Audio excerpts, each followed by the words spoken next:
And we haven't even gotten to our big story tonight. Breaking news out of Urbana, where a son has just been charged with murdering his father. Natasha Williams joins us live from the Montgomery County Coroner's Office. Natasha?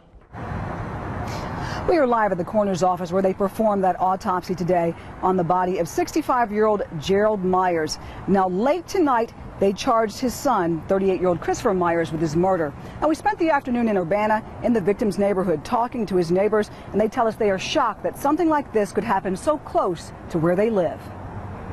This longtime resident has called South Kenton Street her home for more than 70 years. She knows nearly everyone up and down her street. We're protecting her identity. It's a shock, you know, it's really a shock, yeah, because it's a good neighborhood. Like I said, I was born and raised here, and it's a good neighborhood. And, you know, to hear something like this. The normal peace and quiet along South Kenton Street was interrupted Sunday night, replaced by a different scene, one with police cars, an ambulance, and crime scene tape.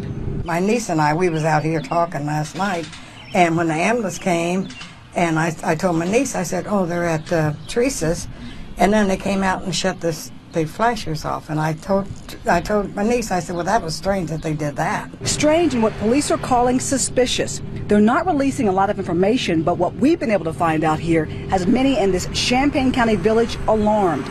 Police tell us 65-year-old Jerald Myers was found dead in his South Kenton Street home, but when police showed up to investigate, a fight apparently broke out between two brothers in the home. 38-year-old Christopher Myers was arrested and charged with domestic violence and felonious assault for apparently beating up his brother, 36-year-old Brian Myers.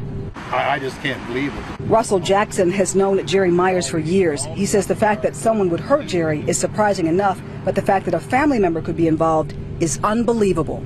He was always a good guy, sitting on the porch hollering, talking, you know, and if you ever needed a lift anywhere, you know, if we were around, give him a ride to the store or whatever, you know, so he was an excellent guy. I mean, I don't see, it's just rude that somebody would do that to him, man, you know, but, you know, you know, it's life. People in this day and time, people could care less about one another.